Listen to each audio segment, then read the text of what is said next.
Because the Chinese does not need to master another man's English. And when you go to the United Nations, you see people who can speak English, refusing to speak English, insisting on speaking their mother tongues. And the United Nations will use our own money to pay for interpreters and all of that will help everybody to understand what they are saying. The Chinese will say, tun, tun, tun, I don't agree. You can't say, no, you must speak English. Because globally, there is no language that is a standard or a determinant of progress. So that is critical. Now, here, English language is fantastic. There's nothing wrong with it. And I'm not saying we should take it away. I am saying that it is overrated. English language should not be a determinant of progress in our own country. It is not our fault. I'm speaking to you guys, right? It is not our fault that we have our language. If you can't say church, you can't even marry the girl of your dreams. Because if you go to a house on Sunday and you say, we are going to church, and your daddy, the father of the girl says, where are you guys going? Say, we are going to church. That's the end. I mean, he will just call his girlfriend, his daughter, and say, you've not found your husband, though. Except the father is also a church-speaking father. Where church has met church. And their church is so by sympathetic resonance. Okay, they agree. Okay, great.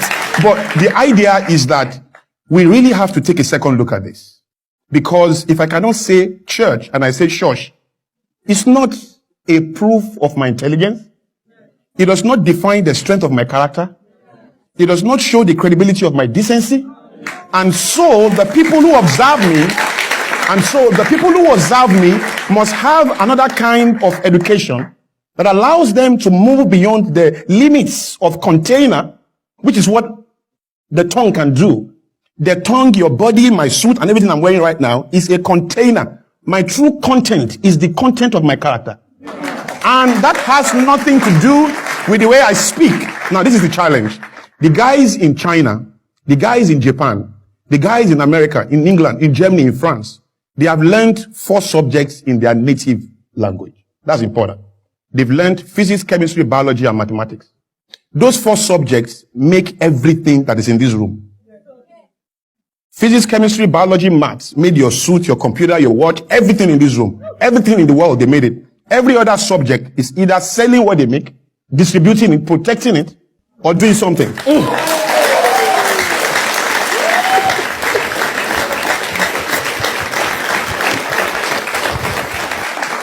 Now, the idea is that because they learned those subjects in their native languages, I believe it aided comprehension. Look, why are the richest nations in the world, the first world countries in the world, why are these nations all speaking their native languages? It's just food for thought. Why is it that lingua franca only exists in third world nations and nations that have been colonized?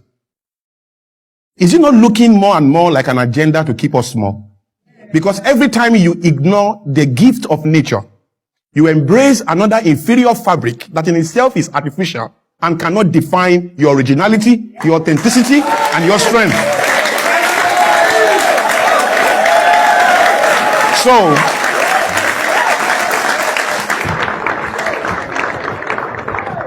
if there is a way that you can learn your subjects in your language, I'm telling you, you will do better. You will comprehend better. Now you then ask me, so how do we communicate nationally? How do we talk to the guys in Kano and the guys in the East and the guys everywhere? Exactly, because you are preempting my question. Because here I am looking at you like, I was about to say that 2 things. So what is your suggestion now that I speak Yoruba now on this program? And it's ironic because you are actually speaking the English. Yes. And the intensity of the English is making these creatures clap. I love you all. And they are all clapping. So so what is do we see a bit of an irony here? Is that like a logical question to ask?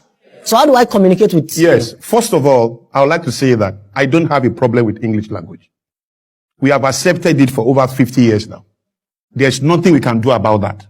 What I'm saying is, let us check it and put it in perspective, such that we can find a way to communicate, probably using the same language, but not hindering us from progressing. Because you can't even get a good job if you don't speak this language very well. And what is this language? This is a language that is artificial to you. Your nature is what is natural to you. And so I should judge you if you cannot speak Yoruba very well or you cannot speak Igbo very well. Now, pidgin is not an embarrassment. Pidgin is the proof. Pidgin is the proof of a people's struggle with an original language.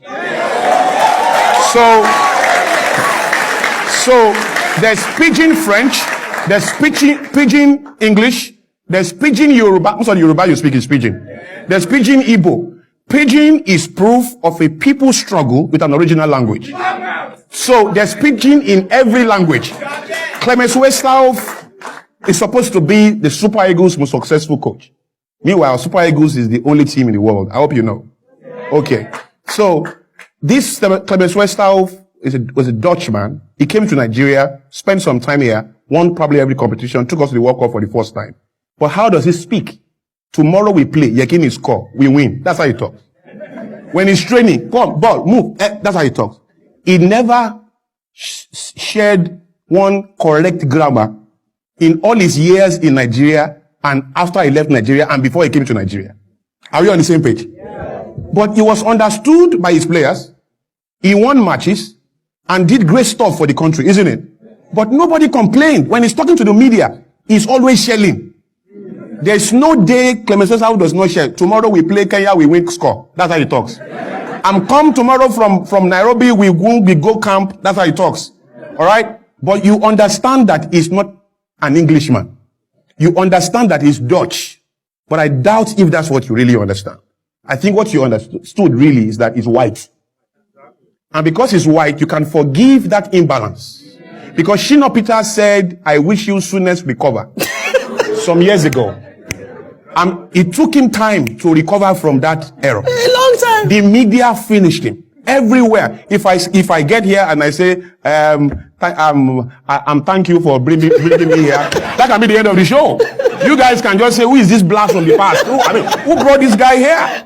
You know, and that has nothing to do with the strength of my character.